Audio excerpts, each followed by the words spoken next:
welcome back, my friends and cheesy minions. We have a huge matchup, as pretty much as big as a inter-conference matchup is in this league. Normally, you have two out-of-conference opponents. This is one of mine.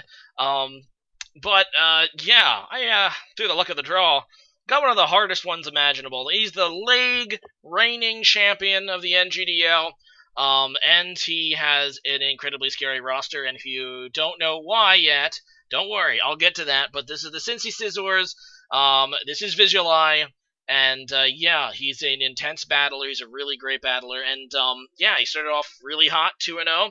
I unfortunately lost last week to MrChabry, who has an excellent roster as well, and it was a close match, but we really need this win to avoid going 1-2 because, having a losing record after the first 3 weeks means we're going to have to really turn up our game. Now, our schedule does get a little easier afterwards. Not to say that, not as a knock on anybody who I'm playing, the next few weeks, but, let's face it, when Vizually is, you're pretty much at the top of the food chain here with Vizually, so, it'd be really nice to escape this game with a win, but going in, I'm having the expectations that while I think I've put myself into a fighting chance to be able to come out on top here. Yeah, it's remains to be seen because you just have no idea what's going to go on. Vizually always seems to bring some unpredictable stuff. So, looking at my roster, you're going to notice right off the bat that the Dolphiones made quite a big change as a transaction this week. We dropped Jirachi, who, frankly, was doing well, but, I mean, it was a hard decision to drop Jirachi, because you could do so many stuff with Jirachi, but I felt like it was constantly being limited, and the synergy with Mega Charizard X really wasn't that great. I was anticipating using Mega Charizard Y when I put this team together a little more, but the synergy, made me super weak to Earthquake, and other ground-type attacks, but I decided to pick up, as you probably have already noticed, Celesteela for $35. And I do this for two reasons. One, Celesteela, I think, is a really good, this week especially, but reason number two, I just feel like it has better synergy. You can do a lot with Celesteela. It can be offensive, it can be defensive, it can be physical, it can be special. It's incredibly bulky. It has that great steel, flying typing. It actually is really good in draft leagues, from what I understand. Not usually the kind of Pokemon I want, but it's a giant fortress of death, so hopefully that'll help, pull us up above, to 2-1. So we still obviously have Mega Charizard, but let's go ahead and take a look at Visually's team. For those who don't know or just don't remember from the Power Rankings video, Vizually has a very scary Pokemon that he got first, and that would be the God, and the Season 2 Miami Dolphione Arceus. So it's literally us against God, and one of the reasons I really need to make the transaction this week for Celesteela is, honestly, I just get destroyed by the Steel Killer set. If I kept Jirachi, because being weak to Ghost and ground moves just would be a really hindrance trying to take that thing out. So Celesteela does give me a little bit, obviously, an advantage there over Arceus. A bit over, I should say, Jirachi. But Arceus is just such a hard Pokemon to deal with, and even though it's locked in a normal type, you still have that fantastic, extreme killer set with the extreme speed and the swords dancing, which we very well could see. And, yeah, I do have a few surprises, I think, in store for that set. But, he could easily just go for, like, a bulkier or even a completely special or even a mixed Arceus, which could do a lot of damage to my team because it could carry things like Fire Blast. In addition to in Earthquake, it has, obviously, monstrous stats, amazing bulk, 120 base speed, which is super fast. The thing is fast. Obviously, the downside of Arceus is you typically want to invest elsewhere other than speed, but, Arceus is just a versatile Pokemon, even for $80, this is going to be a hard thing. And the real kicker, though, about Visually's team is he has so much around Arceus that's actually going to potentially give me issues. You have that Rain Tech there with Politoed and Amistar. He did really well with that against Sharpedo 43 last time. He has Necrozma, who can just be an excellent toolbox Pokemon. But really, Zydog right up there for $10 is another Pokemon, because he has fantastic priority. And I just couldn't use Swellow this week with, two Pokemon with powerful extreme speed that he has, and obviously the priority Drain Kisses from that, Comfy thing, which actually is problematic in and of itself because I have a couple Pokemon weak to Fairy. I figured, my game plan going in here, I need to win the Hazard War. He has a pretty good defogger there in Rotom Frost. And like I said, it's a hard week to bring Swallow. So I'm actually going to bring Defog on my Charizard this week. It's not going to be a Dragon Dancer. But I need to get the hazards. I'm bringing Toxic Spikes with my Roserade. I'm bringing what is it? Obviously the Sticky Webs with Araquanid. And it's something I just really need to do. Now, to counter that Arceus, it's a hard, tall order. I need to be able to scout for that Fire Blast, see what the set is. If it is Steel Extreme Killer, I do have a couple surprises for it. Like I said, I have Passimian, who I was going to go with a Fighty MZ one, but I ended up going with a Scarf one that can live a +2 extreme speed as long as he doesn't have like the Life Orb or something. And also, I have my Crocodile this week with the berry that no one's ever heard of that killed God in NGDL2, if you might recall. The cow that killed God, so to speak. But I'm going to be trying a similar strat with my Crocodile, and that is with the, what is that berry called? It's called the Chillon berry, and it allows me to counter. It's going to allow me to survive one normal hit. Well, it should allow me to survive one normal hit, and then just go for a counter to hopefully take that thing out by surprise. I'm hoping that he doesn't see that coming, but it also means I'm going to have to keep Crocodile somewhat healthy enough to do that, which limits my ability to step Stealth Rock. So there's definitely a lot of, I had to compensate, hugely on this team just for Arceus. And honestly, going into this match, I'm also really, really afraid of Zydog. I'm afraid of pretty much all the other stuff he has. Zydog and what is that? Comfy are honestly my two biggest fears. But I think I've talked enough about this matchup. You guys kind of have an idea what I'm going to go for. Hopefully we can squeak out a win. I'm going to go ahead and play the match, and yeah, we're going to see how bad, or maybe, just maybe, we'll be able to advance to 2-1. Let's hope! Alright, so looking at the teams, whoa, I'm massively surprised by this team. Zydog is a big surprise. I don't know why he's not bringing it. It bends over my team so badly. Another thing is that Comfy. So really, aside from the Arceus, two of my biggest fears are not there. But obviously, Vizit's a trainer who is always going to have something up his sleeve, so I have to be careful. I'm going to go ahead and lead with my Passimian. I was going to actually lead with Roserade, but I see that he actually did bring the Vileplume. So I don't want to set up the Toxic Spikes right off the bat, because he could just switch in the Vileplume and get rid of him. Instead, I'm just going to go in and see what he does, and yeah, I'm just going to go for the U-turn.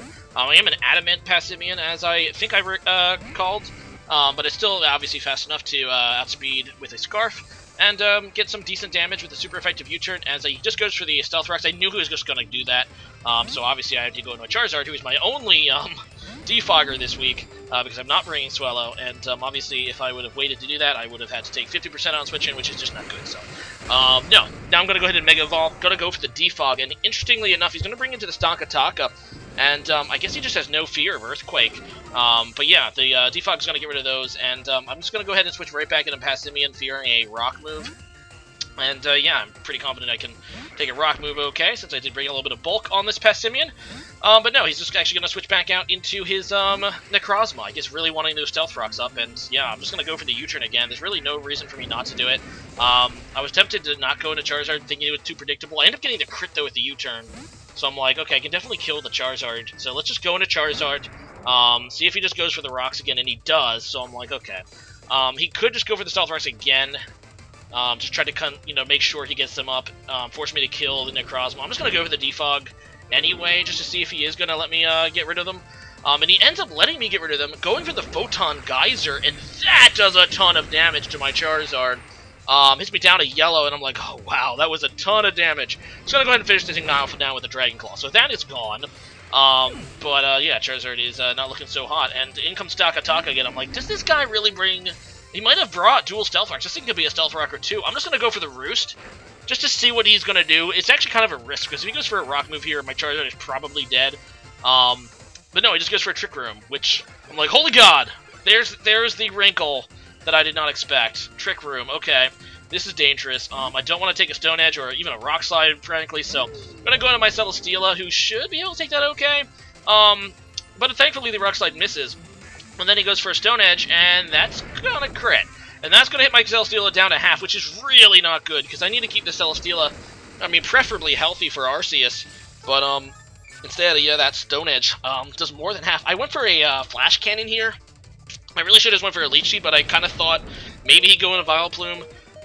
Although, I don't know if he would, because, you know, I could easily have Air Slash, but now I am just going to go for the Leech Seed. And unfortunately, it's a little bit too late. So my new Pokemon, Celesteela, losing the battle of the Ultra Beast here, is down to now red HP, which is really not good, because now I can be taken care of by Arceus pretty easily. So in comes the Rotom, and I actually switch out myself. I go into my Passimian, expecting a Rock move, but no, he's just going to go into Rotom, and that's fine, actually, because obviously I'm going to threaten him with the close combat. I'm actually just going to go for the U-turn, because I know he's going to switch. Just see what he'd do, and he does go into the Vileplume, and that's actually fine, because now I can just get the U-turn off and go into what I want to, and yeah, I could just pretty much go into my Vileplume now, who obviously has the, well, I wouldn't say obviously, but I do have the Hidden Power Fire, Technician boosted, just gonna go for it, hopefully it'll do decent chunk to that Vileplume, but instead he goes into Rotom Frost, so that works out for me too, and it actually only does about half, so this is definitely like a really bulky Rotom Frost, but if it is bulky, that means I do outspeed it. You can't have the Scarf, so I'm just gonna go for it. I have the Yachi Berry anyway, so I know I can live a Blizzard. So yeah, I'm just gonna be able to take that thing out, which is actually pretty critical because he said it was actually a dual screener, I think. So yeah, that's really good. So in comes Politoed, and I'm like, well, I do have the Leaf Storm. I was kind of expecting the Rindo Berry here, because why would he go into Politoed if he didn't have it? But yeah, like I said, I still have the Yachi Berry. So if he goes for an Ice Beam, I know that I can take that very, very well. And yeah, so nom nom nom on my Yachi Berry, and it's just a bunch of berries being eaten. So obviously, even though I got the -2 special attack, I should be able to finish off here with a Leaf Storm, but I miss, and that sucks. And then he goes for an Ice Beam, and he crits. So I'm trying to beat an Arceus here, game. Can you please not, you know, cut it off with the misses and the freaking crits? But thankfully, Roserade, clutch, living with 2 HP, does hit the Leaf Storm this turn to go ahead and kill the Politoed, but yeah, that's not great. So in comes the Vileplume. I decide just to kind of sack off my Roserade. I go for the Toxic Spikes. I know obviously this Vileplume still exists, and he still has Taka, which would be immune to poison, but at the very least, it's going to force him at some point to switch this Vileplume out, and then switch it back in. And all the meanwhile, it's going to limit, he's going to prevent him from going into Arceus unless he wants that thing to take a poison. So, I'm going to go out into my Celesteela now. I'm actually trying to bluff here the Air Slash. I don't actually have it this week, but that's what I'm kind of bluff.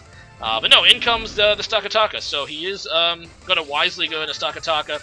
And probably, I was thinking maybe? Oh, no, I go for the Leech Seed. So clearly I was not expecting a direct switch back into Vileplume. I knew that he was trying to do that. I probably should have predicted this, but I was a bad player on my end, just going for another Leech Seed. Because I thought if he did stay in, I could get a Leech Seed on that and then have an easier time with it. But he just went back to the Vileplume, and I'm like, you know what, I'm just going to switch back.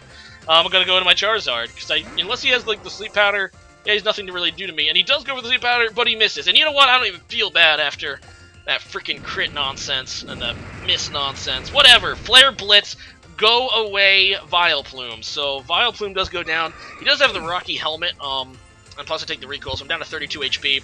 And in comes the god himself, Arceus. Now, I feel pretty good. I'm in a good position. Up to 6-2 against Fizz. He's going to go ahead and take down the Charizard, though. I just didn't want to give this thing a free, setup. We're just going for the Flare Blitz to get some damage on it. Now I'm going to go to Passimian. I know I can live, at extreme speed, without him setting up. So I just go for the close combat. He doesn't actually even have the Chople, so that's pretty cool. As he just goes for the Swords Dance. So I have -1 defense. He has +2 attack. He pretty much has to go for it, otherwise he's just going to die for a close combat. I know obviously I can't live because of my defense is being lowered right now, and his is obviously super godlike. But Passimian goes down, but I still have Crocodile, and I don't even need to go for the counter plan at this point. I mean, it would be kind of problematic if this guy has Recover, but I know I'm EV'd that I can live a +6 extreme speed with my berry. That berry that nobody ever heard of, that helped that cow beat a god, is now going to help a Crocodile beat a god. Although, actually, I don't think I actually needed it. I probably could live one without one. But that's okay, because I'm just going to go for the Earthquake. That will take down Carl, the Arceus. And God is dead, and his last Pokemon is Dakataka, so that is GG. He even has the Shaka Berry, but Crocodile is just so amazing, it's just going to trample over that guy anyway. So, wow. What a victory. Fizz is such a challenging opponent always. This is by far, obviously the best I've been able to do against him, and I was so worried before this match. I don't think it'll be this easy if we do play another championship match, he'll figure some things out. But for now, we won. We advanced to 2-1, which honestly I am ecstatic about. Seeing those first 3 opponents on the schedule, Quilliams, MrChabry, and Vizually, I'm like, I could be staring at 0-3 to start the season. But no, yeah, 2-1 is obviously, in my opinion, it was like the best case scenario. And it feels really good to get a really solid win against a very strong opponent. So good game there, Viz. And yeah, I'll see you potentially in the championship if we both make it. But anyway, today's question of the day has to do with the wild area of Pokemon Sword and Shield, which has been revealed. Apparently, you have full camera control. It is apparently a massive area, so think kind of like, I mean, it kind of looks like, kind of like Skyrim. Obviously, you have, Pokemon appearing on the world map, a la Pokemon Go. Apparently, you can connect to people online, so you can actually see other people wandering around the map. It's a single area. You can actually join up, I think, to challenge Dynamax monsters. I really like this concept. So it appears like this region doesn't really have standard routes. I could be wrong, but the information that we have seems to suggest that it's being replaced by this wild area, which connects to all the cities. And I really think it's a really great idea. I think it's gonna, obviously we as Pokemon players, we're a little resistant to change, but I like this thing. So let me tell me how you feel about this. And yeah, that's today's question of the day. And just again, 2-1. Just, I can't believe it. I mean, I couldn't believe he didn't bring the Comfey and the Zydog. Those are like easily my biggest fears outside of Arceus. So yeah, a little bit don't know what he was thinking. I'll have to see when he posts it what his mindset was. But for now, I'm just very, very much enjoying the win. We have Los Angeles coming up next week.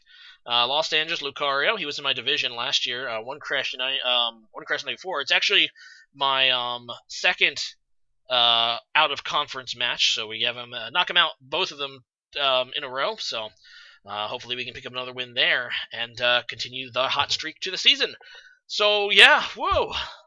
And there's actually, like, I don't think there's any other undefeated teams. No, MrChabry's, obviously, Kentucky Typhlosions remains the last undefeated team, and this is only 3 weeks in, and, maybe, just maybe, Joey Fontaine can take him out, and we'll have no undefeated teams.